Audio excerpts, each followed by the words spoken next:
Hare Krishna Maharaj, Dandavat Pranam. Hare Krishna Guru Maharaj, Dandavat Pranam.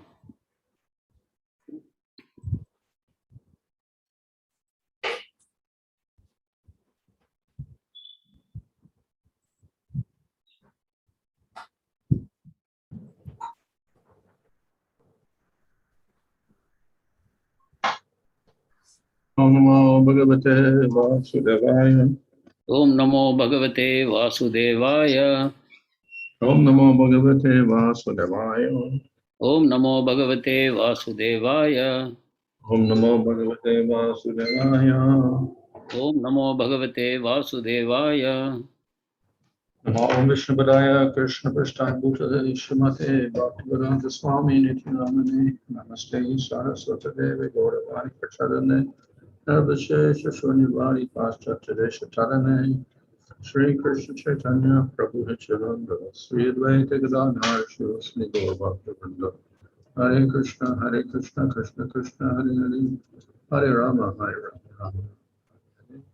Reading from Srimad Bhagavatam, Canto 11, chapter 16, verse 42. Vācam yaccha, mano yaccha, prāṇān, yacchedriyāṇi cha, ātmānam, ātmānā yaccha nam bhūyaḥ, kalpase.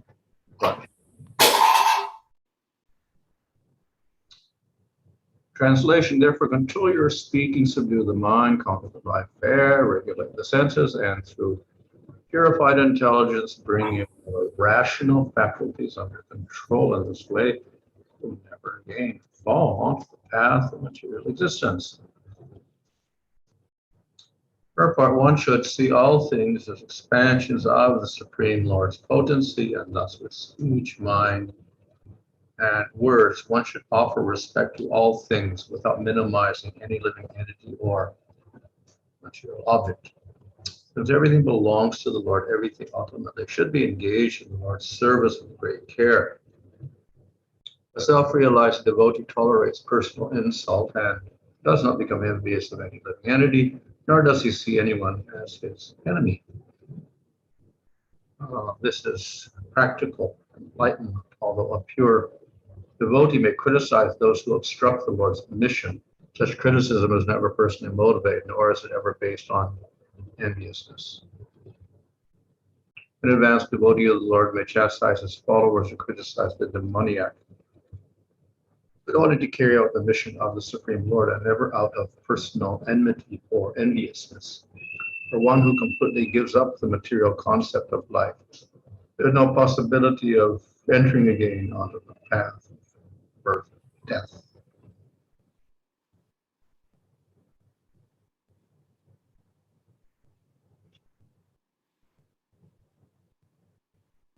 Text 43, a transcendentalist does not completely control his words and mind by superior intelligence will find that his spiritual vows, austerity, and charity flow away just as water flows out of an unbaked clay pot.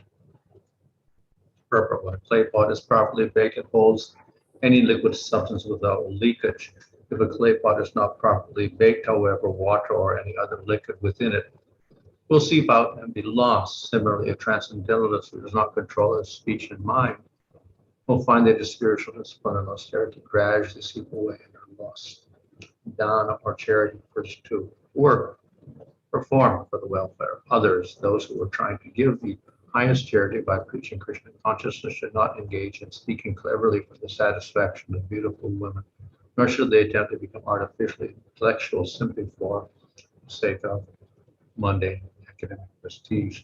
One should not even think of intimate sexual relationships, nor should one daydream of acquiring a prestigious position. Otherwise, one's determination who strictly practice Krishna consciousness will be lost, as described here.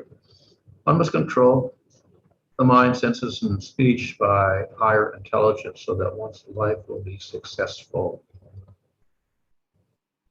Being surrendered to me, one should control speech, mind, and life there, and then through loving devotional intelligence, one will completely fulfill the mission of life. Purport, one can develop loving devotional intelligence by perfectly chanting the Brahma Gayatri mantra, word of the moment of Brahmana initiation. By clear intelligence, one becomes natural and spontaneous disinterested in the wards offered by mental speculation, food and takes full shelter of the Supreme Personality of Godhead. Thus end the purports of the humble servants of His Divine Grace, Prabhupada, up to 11th canto, 16th chapter of Srimad Bhagavatam, entitled The Lord's Opulence. So here's the end of the chapter. So in these verses, we got the instructions to control your speech, control your mind, control your prāṇas, control your senses, control your intelligence, etc. இத்துடன் 16வது அத்தியாயம் நிறைவு பெறுகிறது. இங்கு பகவான் ஒருவருடைய மனத்தை, பிராணனை, புலன்களை, அவர்களுடைய புத்தியை, இவை அனைத்தையும் அடக்கி ஆளுவதை பற்றி பேசுகிறார். So all of these are important. இவை அனைத்தும் முக்கியமானவைதான். At the same time, in themselves, they don't give the highest goal. அதே சமயம் இதை செய்வதனால் மட்டும் ஒருவருக்கு உன்னதமான விளைவு கிடைக்காது. So the next verse, of course, shows that if you don't control your mind, senses, etc., then it is difficult to practice spiritual life. அடுத்த ஸ்லோகம் கூறுகிறது, மனம், புலன்கள் இவற்றை நீங்கள் கட்டுப்படுத்தவில்லை என்றால் ஆன்மீக வாழ்க்கை உங்களுக்கு மிக கடினமாகும் என்று கூறுகிறது. But then the last verse indicates something else, and that is that the whole purpose of all of these things, controlling the mind, etc., ultimately means to surrender to the Lord. ஆனால் கடைசி ஸ்லோகம் முழுமையாக வேறொரு விஷயத்தை பற்றி கூறுகிறது. அதாவது ஒருவர் தன்னுடைய மனம், புலன்கள் இத்தியாதி கட்டுப்படுத்தி அதன் மூலமாக பகவானுக்கு சரணாகதி செய்ய வேண்டும் என்பதை அது விளக்குகிறது. In other words, surrender to the Lord and performing devotional service to the Lord is the main item. In pursuit of that, we control the senses, mind, etc. எனவே பகவானுக்கு சரணாகதி செய்து அவருக்கு முழுமையான பக்தி தொண்டு செய்ய வேண்டும் என்பதுதான் நமது இறுதி லட்சியம். அதற்காக இந்த இதர விஷயங்கள் அதற்கு துணை போகின்றன. And if we do that, then we become successful. இதை செய்வதன் மூலமாக நாம் வெற்றி அடைகிறோம். If we simply control the mind and the senses, etc., what happens? We can get a result of yoga or jnana. மனத்தையும் புலன்களையும் மட்டும் கட்டுப்படுத்துவதோடு நாம் நிறுத்தி விடுவோமானால் நமக்கு ஞானம் மற்றும் யோகத்தின் விளைவுகள் கிடைக்கலாம். So if we perfect that, then we can get liberation. அதை நாம் முழுமையாக செய்யும் பொழுது நமக்கு முக்தியும் கிடைக்கலாம். But we don't get the Lord. ஆனால் நமக்கு பகவான் கிடைக்க மாட்டார். So obviously, Krishna is linking everything here to devotion to the Lord. எனவே மிக தெளிவான விதத்தில் பகவான் இந்த அனைத்தையும் பகவானுடைய பக்தியோடு இணைத்து தொடர்புபடுத்தி நமக்கு கூறுகிறார். So somehow we have to engage these senses, the mind, the life airs, etc.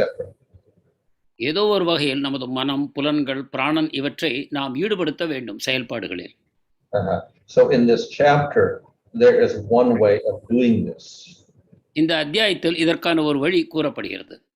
Instead of simply looking at the world and say, "Oh, isn't it wonderful?" We look at the world and we say, "Oh, this is actually the devotee of the Lord. It's a reflection of the Lord's wonderful qualities." இந்த உலகத்தை வெறுமனே அற்புதமாக இருக்கிறது என்று கூறி பாராட்டுவதை விட, ஆஹா, இந்த உலகம் பகவானுடைய அற்புதமான விபூதிகளை நமக்கு வெளிப்படுத்துகிறது என்று நினைப்பது ஒரு வித்தியாசமான வழிமுறை. So we use our senses to observe the world, and we use our intelligence to appreciate it in connection with the Lord. நமது புலன்களை கொண்டு இந்த உலகத்தை நாம் அறிகிறோம். அப்பொழுது நமது ஆன்மீகமான புத்தியை கொண்டு பகவானுடன் தொடர்புபடுத்தி இந்த உலகத்தை நாம் மகிமைப்படுத்துகிறோம். So this is a little bit indirect. Nevertheless, it is one step in the right direction. இது ஒரு வகையில் மறைமுகமான செயல்பாடாக இருந்தாலும் கூட அது நம்மை சரியான வழியில் நடத்தி செல்கிறது. instead of looking at things in the material world like a mountain or a river or a tree or a lion, we can look at the form of the Lord, that is direct bhakti. பௌதிக உலகத்தில் உள்ள பொருட்களாகிய மலை, மரம், சிங்கம் இவை போன்ற விஷயங்களை பார்க்காமல் நாம் நேரடியாக பகவானுடைய உன்னதமான வடிவத்தை காணலாம். Unfortunately, some people are not attracted to that. துரதிருஷ்டவசமாக சில மக்கள் இதன் பால் கவரப்படுவதில்லை. They would rather appreciate the material nature. அவர்களுக்கு பௌதிக இயற்கையை பாராட்டுவதில் ஆர்வம் இருக்கிறது. So this seeing the devotees of the Lord is a way in which such a person can spiritualize his appreciation of material nature. பகவானுடைய ஆன்மீகமான விபூதிகளை இந்த பௌதிகமான பொருட்களில் காணுவதன் மூலமாக அவன் தன்னுடைய உணர்வுகளை ஆன்மீகப்படுத்த முடியும்.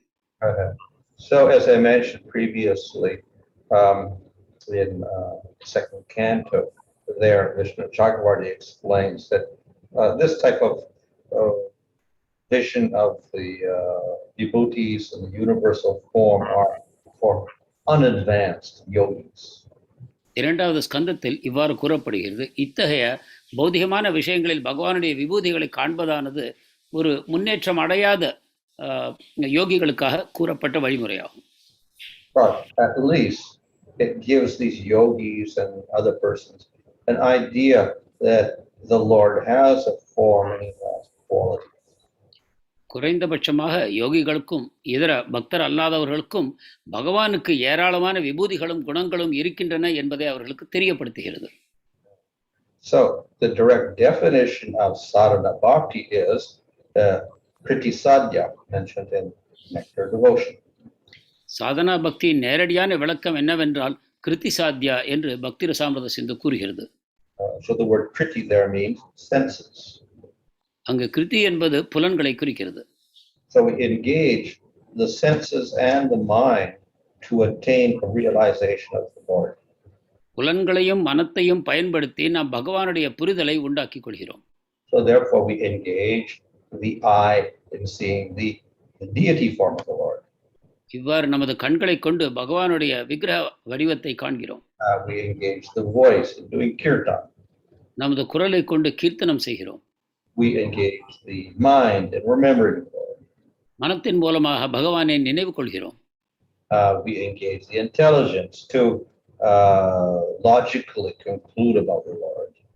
புத்தியை கொண்டு தர்க்கபூர்வமாக பகவானை பற்றிய புரிதலை ஏற்படுத்திக் கொள்கிறோம். So in this way we directly engage in devotional activities. இவ்விதமாக நாம் நேரடியாக பக்தி தொண்டில் ஈடுபடுகிறோம். But we use the material senses of mind.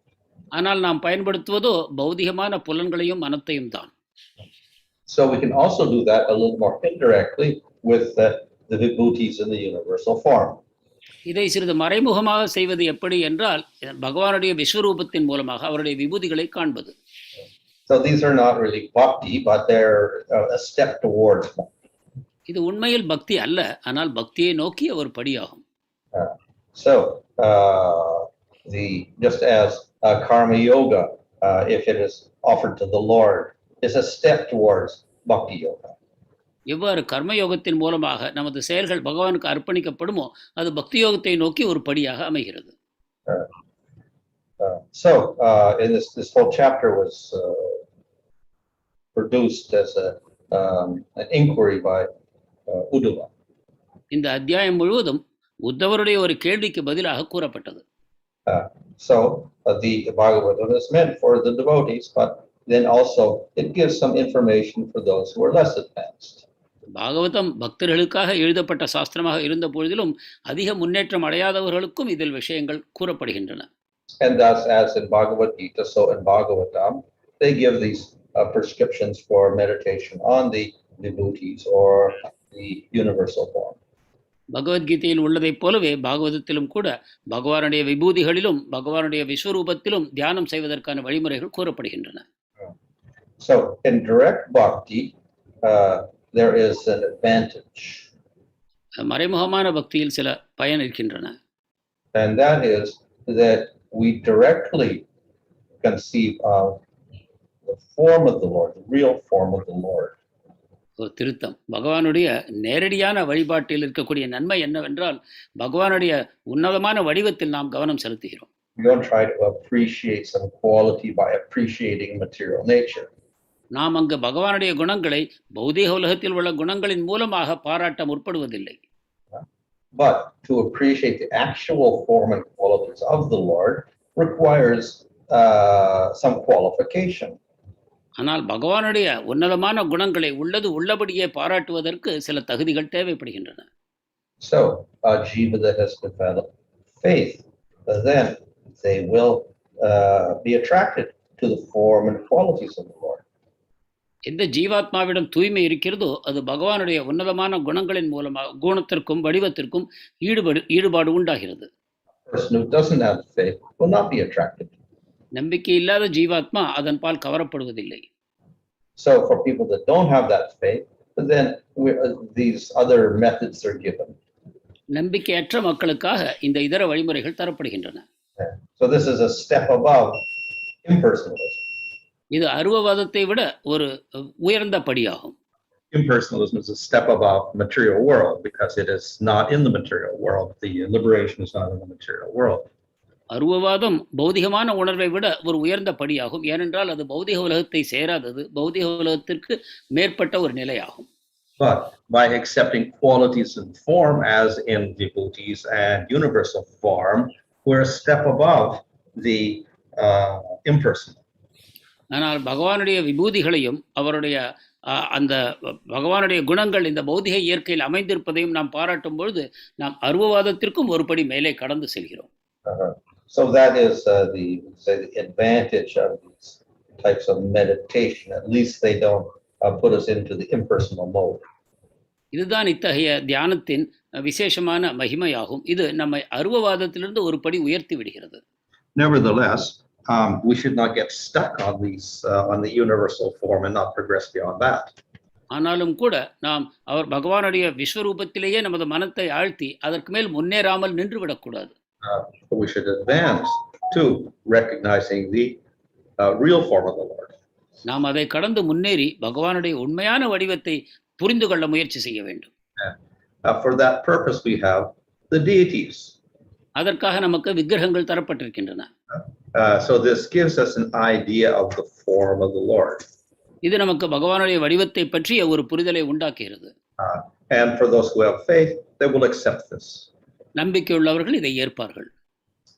Doesn't have faith, of course, then one does not accept. நம்பிக்கையற்றவர்கள் ஏற்பதில்லை. And therefore they will have to go to these other things, universal form, etc. அவர்கள் இந்த இதர வழிமுறைகளாகிய பகவானுடைய விஸ்வரூபம் அல்லது அவருடைய விபூதிகளின் மூலமாக அவரை அணுக வேண்டி இருக்கிறது. So the Bhagavatam is mainly for the devotees. Bhagavatam பக்தர்களுக்காகவே முக்கியமாக இருக்கிறது. And therefore, though these topics of devotees and universal form are mentioned, more stress is given to the actual form of the Lord and the real processes, direct processes of bhakti. இதர தலைப்புகளாகிய விபூதிகள், விஸ்வரூபம் இவை அனைத்தும் பேசப்பட்ட போதிலும் கூட அதில் முக்கியமான குறிப்பு எங்கிருக்கிறது என்றால் பகவானுடைய ஆன்மீகமான வடிவத்தையும் அதற்கு நேரடியாக தொண்டு செய்வது எப்படி எனக்கூடிய விஷயங்களுமே பாகவதத்தின் முக்கிய அம்சங்களாகும். And the 11th canto also will get a big discussion of deity worship. 11வது ஸ்கந்தத்திலும் கூட விக்கிரக ஆராதனையை பற்றிய விவரமான விஷயங்கள் நமக்கு தெரிய வருகிறது. So this is direct worship of the Lord. இது பகவானுடைய நேரடி வழிபாடாகும். Of course, people who oppose deity worship say, well, this is material also because you're worshiping a stone or a piece of metal or a piece of wood. விக்கிரக ஆராதனையை எதிர்ப்பவர்கள் இதுவும் ஒரு பௌதிகமான வழிபாடு தான், ஏனென்றால் நீங்கள் ஒரு கல்லாலோ உலோகத்திலாலோ ஆன பொருளை நீங்கள் வழிபடுகிறீர்கள் என்று அவர்கள் குறை கூறலாம். So that is true, but the scriptures give us a prescription on how we can convert material things into the Lord. அது உண்மைதான் என்றாலும் சாஸ்திரங்கள் பௌதிகமான பொருட்களை எவ்வாறு பகவானாக ஆன்மீகமான தன்மையை உண்டாக்கலாம் என்பதற்கு வழிமுறைகளை கூறுகின்றன. So therefore there are rules for making deities. விக்கிரகங்களை செய்வதற்காக சட்டங்கள் இருக்கின்றன. And the forms that are made by the sculptor, the silpi, they are prescribed by Scripture. சிற்பி செய்யக்கூடிய அந்த வடிவங்கள் சாஸ்திரங்களில் பரிந்துரைக்கப்பட்ட வடிவங்களாகும். The proportions of hands and arms and legs and face, etc., are all prescribed. We can't make a new type of form with extra long legs or extra short legs or whatever. Everything is prescribed. பகவானுடைய கைகள், கால்கள், அவருடைய தலை, இந்த அம்சங்கள் எல்லாம் எந்த அளவுக்கு இருக்க வேண்டும் என்பது சாஸ்திரங்களில் கூறப்பட்டிருக்கின்றன. அதற்கு மாறாக அதிக நீளமான கைகளோ அல்லது குட்டையான கால்களோ எந்த விதத்திலும் சிற்பியின் மனக்கற்பனையின்படி அவர் செய்வது அனுமதிக்கப்படவில்லை. So all the proportions and dimensions are prescribed, and the poses, how the deity is sitting or standing or lying down, so they're all prescribed in scriptures. இவ்வாறு அந்த வடிவத்தின் அளவுகள் மட்டுமல்லாமல் அவர் நின்று கொண்டிருப்பாரா, அமர்ந்து கொண்டிருப்பாரா, படுத்து கொண்டிருப்பாரா என்ற விஷயங்களும் கூட சாஸ்திரத்தில் கூறப்பட்டிருக்கின்றன. So the form is not concocted in any way. எனவே இந்த பகவானுடைய வடிவமானது எந்த விதத்திலும் மனக்கற்பனை அல்ல. And then when the form of that sculpted form is received, then there is a special ceremony by which it becomes non-different from the Lord. அவ்வாறு சிற்பியினால் செதுக்கப்பட்ட அந்த சிற்பம் கையில் கிடைத்தவுடன் சாஸ்திரத்தில் உள்ள வழிமுறைகளின் மூலமாக அந்த விக்கிரகமானது பரமபுருஷ பகவானாக மாற்றம் பெறுகிறது. So that is why we have the pratishtha ceremony or the installation. அதற்காகத்தான் அந்த விக்கிரகமானது பிரதிஷ்டை செய்யப்படுகிறது. Without that, it is just stone. அவ்வாறு செய்யப்படாவிட்டால் அது வெறும் கல்தான். With the pratishtha, then the Lord enters and becomes non-different from that object. பிரதிஷ்டையின் பொழுது பகவான் அந்த விக்கிரகத்துள் நுழைகிறார். அப்பொழுது அந்த விக்கிரகமானது பகவானிலிருந்து மாறுபடாததாக ஆகிறது. So the only exception to this is that the Shalagram Shila does not need pratishtha. It's naturally the Lord. It needs no installation. இதற்கு ஒரே விதிவிலக்கு சாலிகிராமமாகும். அது பிரதிஷ்டை செய்யப்படுவதில்லை. அது நேரடியாக பரமபுருஷ பகவானின் வடிவம். On the other hand, that form is a little different. மாறாக அது அதே சமயம் சிறிது வித்தியாசமான வடிவமாக அமைந்திருக்கிறது. We don't see head, feet, arms, legs, eyes, nose, etc. on that form. அதில் கைகளோ, பாதமோ, கண்களோ, கைகளோ, கால்களோ நாம் காண்பதில்லை. So even after the pratishtha ceremony, then that form has to be worshipped properly. Otherwise, the Lord goes away again. பிரதிஷ்டைக்கு பிறகும் கூட அந்த வடிவம் விக்கிரகம் சரியான விதத்தில் வழிபடப்பட வேண்டும். இல்லாவிட்டால் பகவான் அந்த விக்கிரகத்திலிருந்து நீங்குகிறார். So therefore we have particular ways or methods of worshiping. எனவே பகவானை அந்த விக்கிரகத்தில் வழிபடுவதற்கு சில சட்டதிட்டங்கள், கட்டுப்பாடுகள் கூறப்பட்டிருக்கின்றன. This is also according to scripture. அதுவும் சாஸ்திரங்களின் அடிப்படையிலேயே ஆகும். So if we install we make the deity, we install the deity, and we worship the deity according to the scriptures, the Lord is present. இவ்வாறு விக்கிரகத்தை செய்து, விக்கிரகத்தை பிரதிஷ்டை செய்து, அதை வழிபாடு செய்வது, இந்த மூன்றும் சாஸ்திரங்களின் அடிப்படையில் செய்யப்படும் பொழுது அங்கு பகவான் இருக்கிறார். But in all three stages, the bhakti, the devotion is also the main element. இந்த மூன்று படிகளிலும் கூட பக்தியானது ஒரு முக்கியமான அம்சமாகும். So we have the devotion, plus we have the rules, and in this way, the Lord remains in that form. எனவே நமக்கு பக்தியும் இருக்க வேண்டும், நாம் சாஸ்திரங்களில் உள்ள கட்டுப்பாடுகளை பின்பற்றவும் வேண்டும். அப்பொழுது பகவான் அந்த விக்கிரகத்தில் குடிகொள்கிறார். So then we can see that form with our eyes. அப்பொழுது அந்த வடிவத்தை நமது கண்களால் காண முடியும். So that if we see the form of the Lord, that is better than seeing material objects.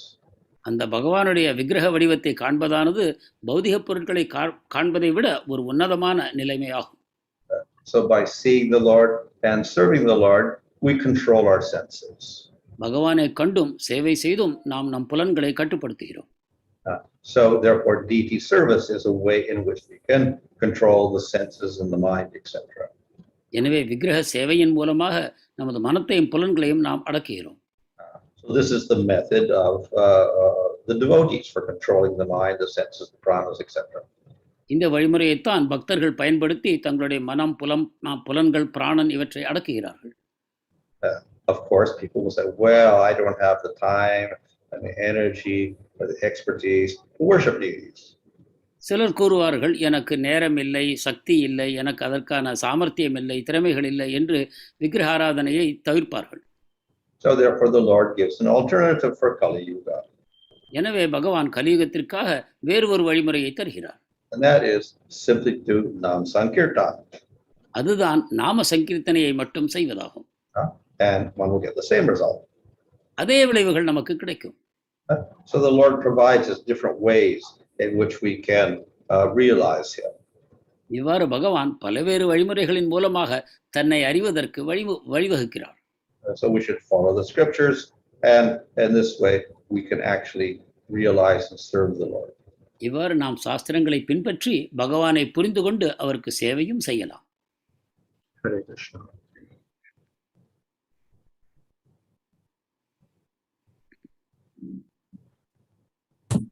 Hare Krishna Maharaj. Thank you so much, Maharaj. We have some quick questions. When we generally say what is the one can develop loving devotion service by devotional intelligence by practicing perfectly the Brahma Gayatri mantra. How does that Gayatri mantra help one devotional spiritual intelligence? Well, I've known this is surprising to me also, because the Brahma Gayatri mantra here is a secondary item for the devotee. பிரம்ம காயத்ரியின் மூலமாக ஒருவர் தன்னுடைய ஆன்மீக புத்தியை வளர்த்துக் கொள்ள முடியும் என்று கூறப்பட்டதே இது எவ்வாறு? அதற்கான பதில், இது பக்தர்களுக்கு பிரம்ம காயத்ரியானது ஒரு இரண்டாம் பட்சமான வழிமுறையாகும். We see that as part of the Vaishnava Viti, this was introduced by Bhaktisiddhanta Saraswati Thakur, so that's quite recent in our tradition.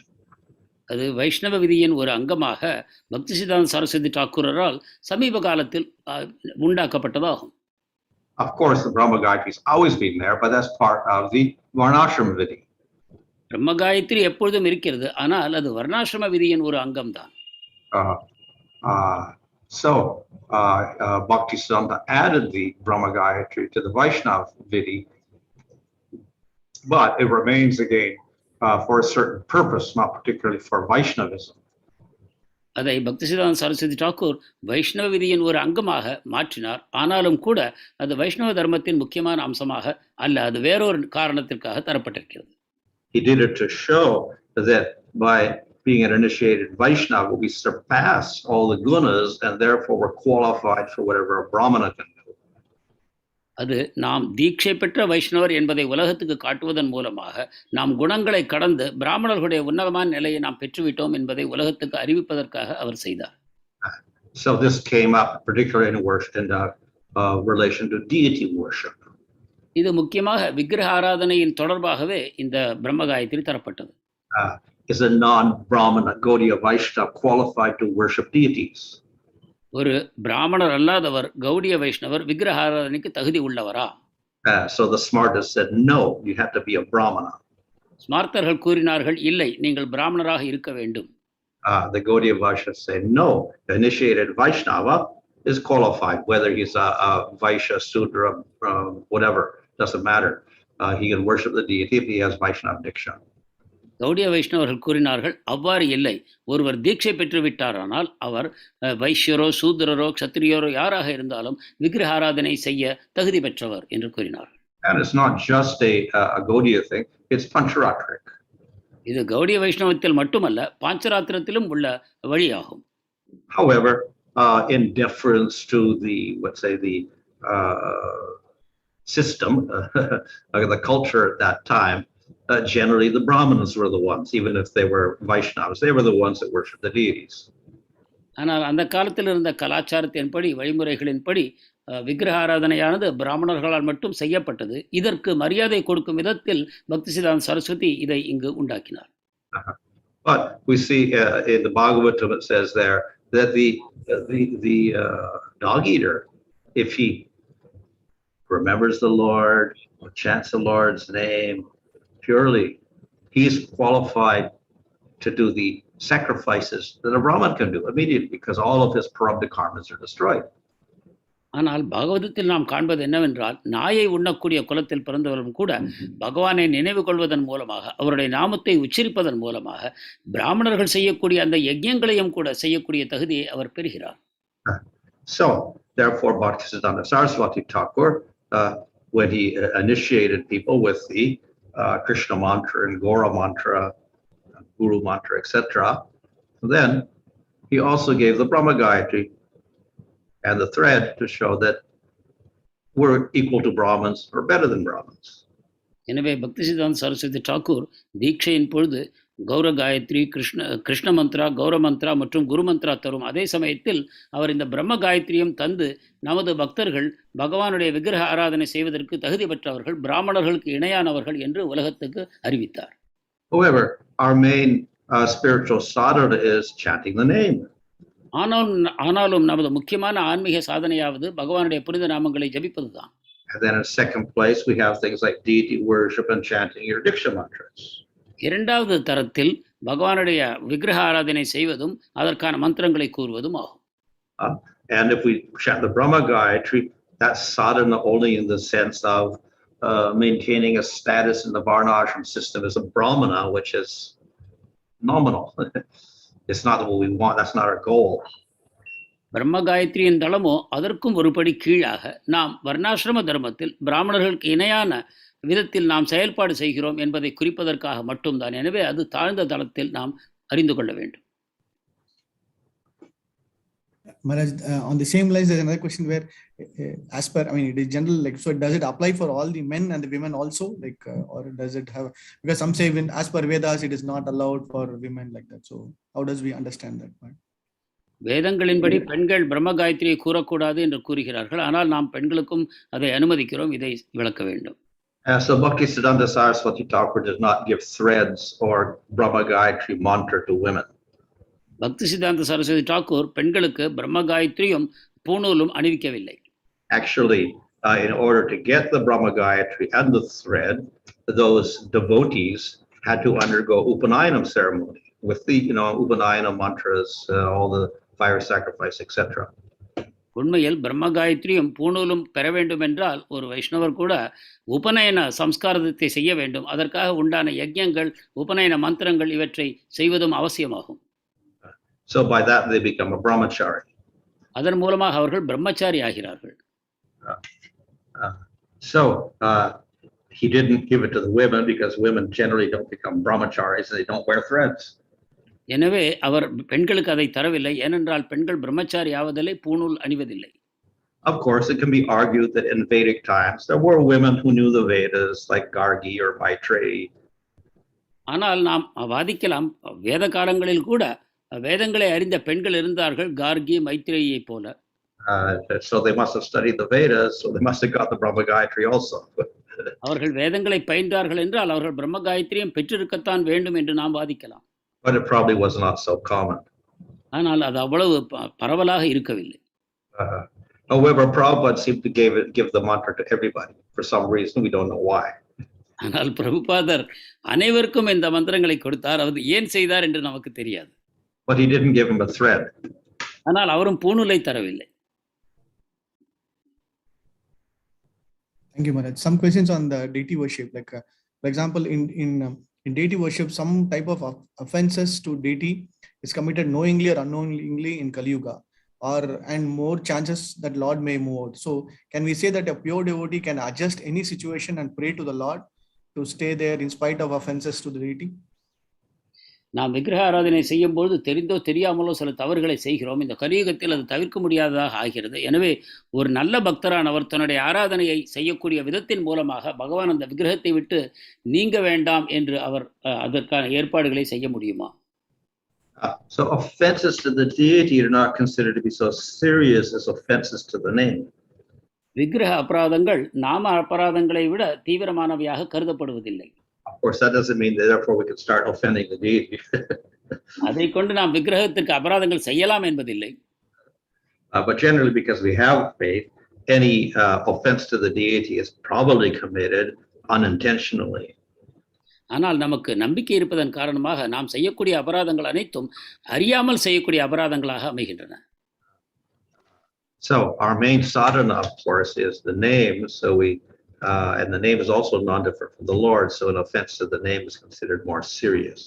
நமது முக்கியமான சாதனை நாம ஜபம் தான். அந்த நாமம் பகவானிடமிருந்து வேறுபடாதது. எனவே நாம் நாமத்துக்கு செய்யக்கூடிய அபராதங்கள் தான் மிகவும் தீவிரமானவையாக எடுத்துக்கொள்ளப்படுகின்றன. Thank you, Maharaj. So we generally understand from you, deity worship helps in terms of sense control and everything. So does the deity worship help the devotee to get more serious in Nama Sankirtan? How does it complement? விக்கிரக ஆராதனை ஒருவருடைய பக்திக்கு துணை செய்கிறது என்று நாம் கொள்கிறோம். அதாவது விக்கிரக ஆராதனை ஒருவருடைய நாம சங்கீர்த்தனத்துக்கும் உதவுகிறதா, அது எவ்வாறு என்று விளக்க வேண்டும். So all angas of bhakti can be practiced. We put stress on Nama Sankirtan. பக்தியின் அனைத்து அங்கங்களும் நாம் நாம சங்கீர்த்தனத்தை சரியாக செய்யும் பொழுது அவையும் சரிவர செய்யப்படுகின்றன.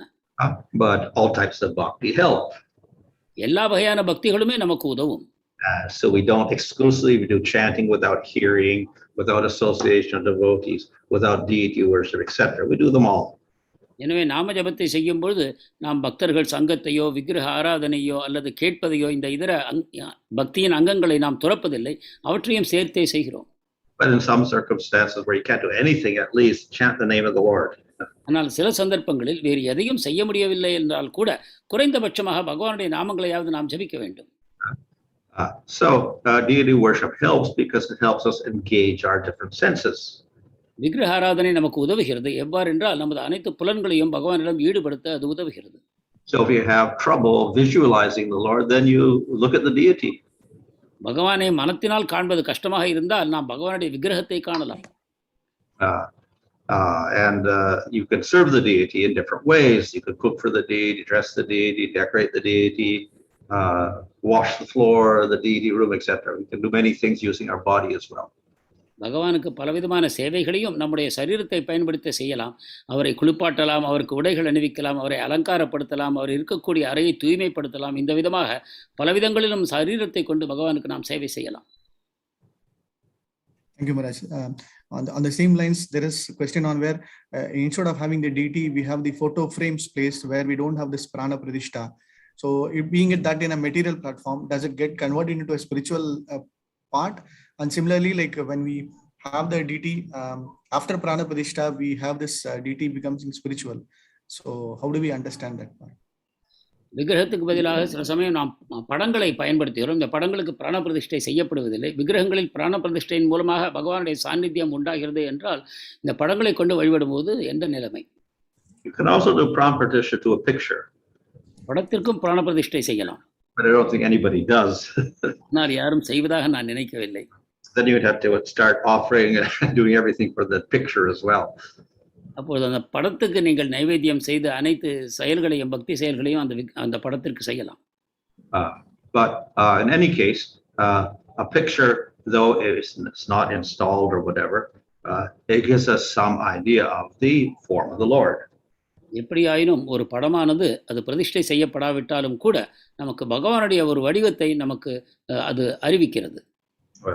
So this is an aid. Also, we have meditation on the form of the Lord, on the qualities of the Lord, the pastimes of the Lord, and the name of the Lord. So it helps us in meditating on the form of the Lord. இதுவும் நமக்கு உதவியானதே. ஏனென்றால் அதை கொண்டு நாம் பகவானுடைய உன்னதமான வடிவம், அவருடைய குணங்கள், அவருடைய லீலைகள், அவருடைய நாமம் இவற்றை நாம் மனத்தை தியானம் செய்வதற்கு அது உதவுகிறது. So can we apply the same for Shaligram Shila worship also, Maharaj? Shaligram Shila வழிபாட்டை பற்றியும் சிறிது கூற வேண்டும். What about it? The Shaligram Shila, worshipping the Shaligram. The Shaligram Shila, Maharaj. What about it though? Like the same, does it apply the same way, in terms of the deity and the photos? Well, no, the shaligram is installed automatically. You don't have to install it, and it's already the Lord, directly the Lord. Saligram ஷீலாவுக்கு பிரதிஷ்டை தேவையில்லை. அது நேரடியாக பகவான் என்னும் காரணத்தினால் அது வரும்பொழுதே அது ஸ்தாபிக்கப்பட்டதாக நாம் கொள்ள வேண்டும். So it's a form for worship without having to install it. அதுக்கு பிராண பிரதிஷ்டை இல்லாமலே அது வழிபாட்டுக்கு தயாரான நிலையில் சாலிகிராமம் அமைகிறது. Thank you, Maharaj. There are some 2-3 questions on the part where we have this mind control, self sense controls, where from Upadeshamrita we understand from the first verse we have to tolerate the urges of tongue and stomach, and from the second verse we have this giving up atyahara. How do we understand that part, Maharaj? உபதேசாமிர்தமானது வாயையும் வயிற்றையும் அடக்குவதை பற்றி முதல் ஸ்லோகத்திலும் பிற்பாடு அத்தியாகாரம் போன்ற விஷயங்களையும் கூறுகிறது. இவற்றை விளக்க வேண்டும். We find that the direct angas of bhakti don't mention these things. பக்தியின் நேரடியான அங்கங்களில் இவை இல்லை. So we have the positive engagement of the senses. அங்கு மாறாக புலன்களை எவ்வாறு பகவானிடம் நேரடியாக ஈடுபடுத்துவது என்பதை பற்றிய விதிகளே இருக்கின்றன. And the principle of bhakti is by doing these engagements, then these other items, manasavega, krodavega, etc., will be dissipated. பக்தியின் தத்துவமாவது நமது புலன்களையும் மனத்தையும் நேரடியாக பகவானிடம் ஈடுபடுத்தும் பொழுது இந்த மனம் புலன்கள் இவற்றின் வேகங்கள் எல்லாம் தானாகவே கரைந்து போகின்றன, அழிந்து போகின்றன என்பதாகும். So a person who practices bhakti should control the mind, control anger, control the genitals, control the voice, control everything. எனவே பக்தியை பயிற்சி செய்யக்கூடியவர் இந்த வார்த்தையின் வேகம், கோபத்தின் வேகம், மனத்தின் வேகம், வயிற்றின் வேகம், இந்த வேகங்கள் அனைத்தையும் அவர் கட்டுப்படுத்தத்தான் வேண்டும்.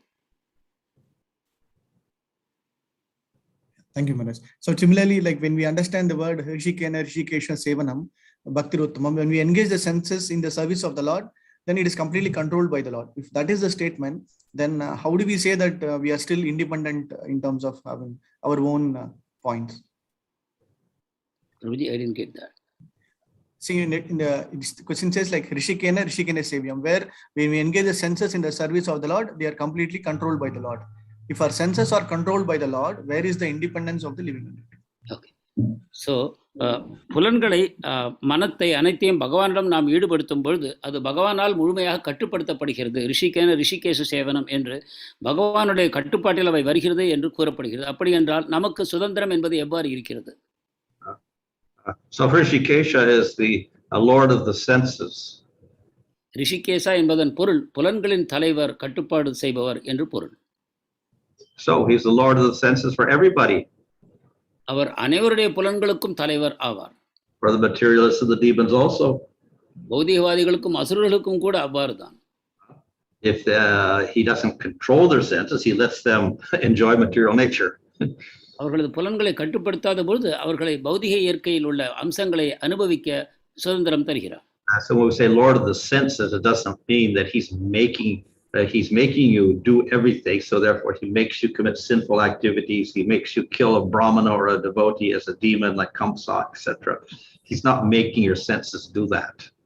புலன்களை அவர் கட்டுப்படுத்துகிறார் என்றால் உங்களை பாவல் செயல்களை செய்யவும், புலன்களை உங்கள் விருப்பம் போல பயன்படுத்தவும், பிராமணரை கொல்லவும் போன்ற பாவச் செயல்களை செய்யவும் அவர் தூண்டுகிறார் என்பது பொருள் அல்ல.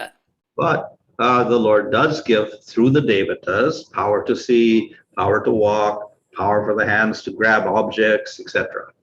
ஆனால் பகவான் தேவதைகளின் மூலமாக உங்களுக்கு காண்பதற்கு, கேட்பதற்கு, பொருள்களை எடுப்பதற்கு போன்ற செயல்களை செய்வதற்கு சக்தியை ஊட்டுகிறார். But how you want to use your hands, feet, eyes, etc., that's your choice. ஆனால் கை, கால், கண்கள் இவற்றையெல்லாம் எவ்வாறு பயன்படுத்த வேண்டும் என்று நீங்கள் விரும்புகிறீர்களோ அது உங்களது விருப்பம். And if we choose to serve the Lord, then fine. Then the Lord is very pleased with that. நாம் இவற்றை கொண்டு பகவானுக்கு சேவை செய்ய விரும்புவோமானால் அது மிக நல்லது. பகவான் அதனால் மகிழ்ச்சி அடைகிறார். Thank you, Maharaj. Like when we move or when we progress from a sadhana bhakta to bhava bhakta or prema bhakta in level, is there a difference in the regulative principles that we follow? Like from a niyamagraha principle, like is there a difference or is there going to be a gradual progression on the regulative principles? Sadhana பக்தர் பாவபக்தி, பிரேம பக்தி என்று முன்னேறும் பொழுது அவர் கட்டுப்பாட்டு விதிமுறைகளை அனுஷ்டிப்பதில் ஏதாவது மாற்றம் உண்டாகிறதா? உதாரணமாக நியமாகிரகா போன்ற விஷயங்களில் அவருடைய செயல்பாடுகளில் மாற்றம் உண்டாகிறதா? திடீர் என்று உண்டாகிறதா அல்லது படிப்படியாக உண்டாகிறதா? Well, sense control becomes natural. புலனடக்கமானது இயல்பாக ஏற்படுகிறது.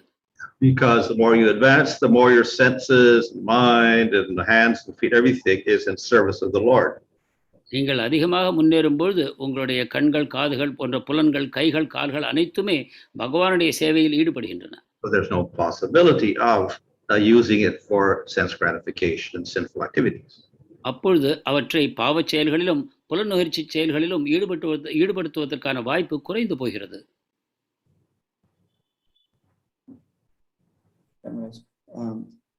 The Lord established this varnashram dharma, whereas Narada Pancharatra system and our unconventional Diksha system or whatever rounds of chatting, etc., are established by Lord's pure devotees according to time and place and circumstances. So this is what our understanding is. We know that Lord always fulfills the promise of his pure devotees. In that sense, can we say that Narada Pancharatra Vidhi and our conventional Diksha system and other values has more value? Like how do we understand the value between these things? Between what and what?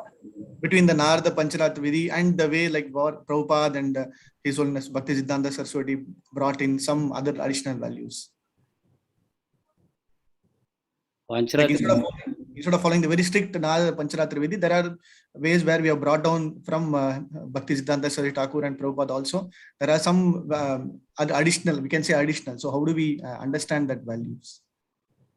பாரம்பரியமான விதிமுறைகள் மற்றும் பாஞ்சராத்திர விதிமுறைகள் அதற்கும் கீழாக அதிகமாக அவை நீர்க்கப்பட்ட விதத்தில் நமது ஆச்சாரியர்கள் பிரபுபாதர் பக்திசித்தாந்த சரஸ்வதி போன்றவர்கள் இவற்றின் வழிமுறைகளை மேலும் சுலபமாக ஆக்கியிருக்கிறார்கள். இவையெல்லாம் பகவான் ஒரு தூய பக்தருடைய விருப்பத்திற்கு செவிசாய்க்கிறார் என்னும் அடிப்படையில் செய்யப்பட்டனவா? Well, what Bhaktisiddhanta Saraswati does is not anti-pancharatric. It may be anti-conventional varnashram. That's all. Conventional varnashram. பக்தி சித்தாந்த சரஸ்வதி செய்தது பாஞ்சராத்திர விதிமுறைக்கு முரணானது அல்ல, ஆனால் பரம்பரையாக பயிற்சி செய்து கொண்டிருக்கக்கூடிய வர்ணாசிரமத்திற்கு எதிரானது என்று வேண்டுமானால் நாம் கூறலாம். But it's not in contradiction to the Bhagavatam. ஆனால் அது பாகவதத்திற்கு எந்த விதத்திலும் எதிர்ப்புடையதல்ல. So the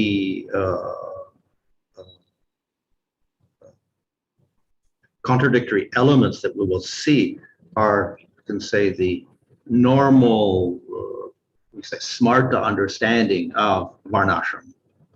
நாம் காணும் முரண்பாடுகள் எல்லாமே ஒரு ஸ்மார்த்தர் வர்ணாசிரமத்தை எவ்வாறு புரிந்து கொள்வாரோ அதற்கு எதிராகத்தான் இந்த முரண்பாடுகள் காணப்படும். So therefore the thread and upanayam are given according to birth and not to sudras or chandalas or mlechas or anybody else. இந்த விதத்தில் உபநயனம், பூணூல் அணிவது இவை எல்லாம் பிறப்பின் அடிப்படையில் பிராமணர்களுக்கு மட்டும் தரப்பட்டது மற்றும் சூத்திரர்களுக்கு அவை தரப்படவில்லை. And not to women. பெண்களுக்கும் தரப்படவில்லை. But obviously, as Bhagavatam says, one who chants the name once purely, that he's qualified to do the yajna of a brahmana. ஆனால் பாகவதத்தில் கூறப்பட்டபடி பகவானுடைய புனித நாமத்தை ஒருமுறையாவது தூய்மையாக உச்சரிப்பவர் பிராமணர்கள் செய்யக்கூடிய யஜ்ஞங்களையும் செய்ய தகுதி பெறுகிறார்கள் என்று நாம் அறிகிறோம். So the reason is that all of his prarabdha karmas, including his birth, as whatever outcast birth he has, is gone. ஏனென்றால் அவருடைய பிராரப்த கர்மம் அனைத்தும் அது இழிந்த பிறவியை எடுத்த அந்த பாவத்தையும் சேர்த்து அனைத்து கர்மங்களும் அவருக்கு அழிந்து போயின. However, as I noted already, conventionally even the Vaishnavas did not contradict those smarta rules, so they never tried to force the issue and have all the non-Brahman Vaishnavas or lower Vaishnavas, lower caste Sudras get a Gayatri mantra, Brahma Gayatri mantra, take a thread, or have women take threads, etc. They never forced that issue. ஆனால் நான் ஏற்கனவே கூறியபடி வைஷ்ணவர்களும் கூட பாரம்பரிய வைஷ்ணவர்கள் அந்த பாரம்பரிய ஸ்மார்த்தர்களுடைய வழிமுறைக்கு அவர்கள் அதிக எதிராக போர்க்கொடி உயர்த்தவில்லை. அவர்கள் இதர மக்கள் பிராமணர்களை தவிர பூணூல் அடியக்கூடாது, உபநயனம் செய்யக்கூடாது, பிரம்ம காயத்ரி செய்யக்கூடாது போன்ற அவர்களுடைய விதிமுறைகளை இவர்களும் மதித்து அவற்றை பின்பற்றினார்கள். அவர்களுக்கு எதிராக அவர்கள் செயல்படவில்லை. உதாரணமாக பெண்களுக்கும் கூட அவர்கள் பிரம்ம காயத்ரி போன்ற உபதேசங்களை செய்யவில்லை. But according to scripture, etc., then it's possible. You can do, but they never did. ஆனால் நமது சாஸ்திரங்களின் அடிப்படையில் பார்ப்போமானால் அவற்றை செய்யக்கூடும், ஆனாலும் கூட வைஷ்ணவர்கள் செய்யவில்லை. So it's not just Bhagavatam. We'll find it in the Puranas as well. For instance, I think in the Brahmanda Purana, it says that if a Chandala, dog eater, he's not even a Sudra, he's a dog eater, he puts on vertical tilak like a Vaishnava. He goes to Vaikuntha. எனவே பாகவதத்தில் மட்டுமல்ல, பிரம்ம வைவர்த்த புராணத்திலும் கூட இதை போன்ற விஷயங்களை காண்கிறோம். ஒரு நாயை உண்ணக்கூடிய ஒரு சண்டாளர் நெற்றியில் மேல் நோக்குகின்ற அந்த திலகத்தை அணிந்து கொள்வதன் மூலமாக அவர் மரணம் அடையும் பொழுது வைகுண்டத்தை அடைகிறார் என்று கூறப்படுகிறது. So therefore Bhaktisiddhanta Saraswati simply took the theory and put it into practice. எனவே பக்தி சித்தாந்த சரஸ்வதி டாக்கூர் இது கொள்கை அளவில் சாஸ்திர அளவில் இருந்ததை பயிற்சியின் நடைமுறையில் கொண்டு வந்தார். That is wonderful, Maharaj. Like, I think now you brought it so practically. Like, it's not this theoretical way of understanding, like how our acharyas have put it in a more practical way. Yes. With your due permission, Maharaj, like two last questions. Like, practically now we see we have a lot of photos being worshipped here and there by so many devotees. And from a practical reason perspective, like when you mentioned about doing pranapadisha to the photo frames also, like after many years it gets worn out or it gets kind of cracked or what? So how do we? What is your guideline in terms of maintaining them? பல பக்தர்கள் ஏராளமான படங்களை தங்களுடைய வழிபாட்டில் வைத்திருக்கிறார்கள். நீங்கள் கூறியதைப் போல அவை பிராண பிரதிஷ்டை செய்யப்பட்டு அமைக்கப்பட்டிருந்தாலும் கூட படிப்படியாக அவை உடைந்து போகின்றன, கிழிந்து போகின்றன, வண்ணம் மங்கி போகிறது. இந்த மாதிரி நிலையில் என்ன செய்ய வேண்டும்? Well, I don't know anyone has done a prāṇa pradishta to a picture. படங்களுக்கு எங்கும் பிராண பிரதிஷ்டை செய்யப்படுவதாக நான் இதுவரை காணவில்லை. Even their deities, a lot of them don't do prāṇa pradishta also. பல விக்கிரகங்கள் கூட பிராண பிரதிஷ்டை செய்யாமலே பயன்படுத்தப்படுகின்றன. But just like the deity, if the deity is broken, then you replace the deity and do a new prāṇa pradishta, etc. So the same with the picture. எவ்வாறு ஒரு விக்கிரகம் உடைந்தால் நீங்கள் மீண்டும் ஒரு விக்கிரகத்தை கொண்டு வந்து பிராண பிரதிஷ்டை செய்வீர்களோ அதே போலவே படத்திற்கும் செய்யலாம். Thank you, Maharaj. I think we have a session. Hare Krishna. Thank you so much, Maharaj. I think we had wonderful session in terms of not only the deity worship part, the mind and sense control activities, and also the session on specific. Thank you so much, Maharaj.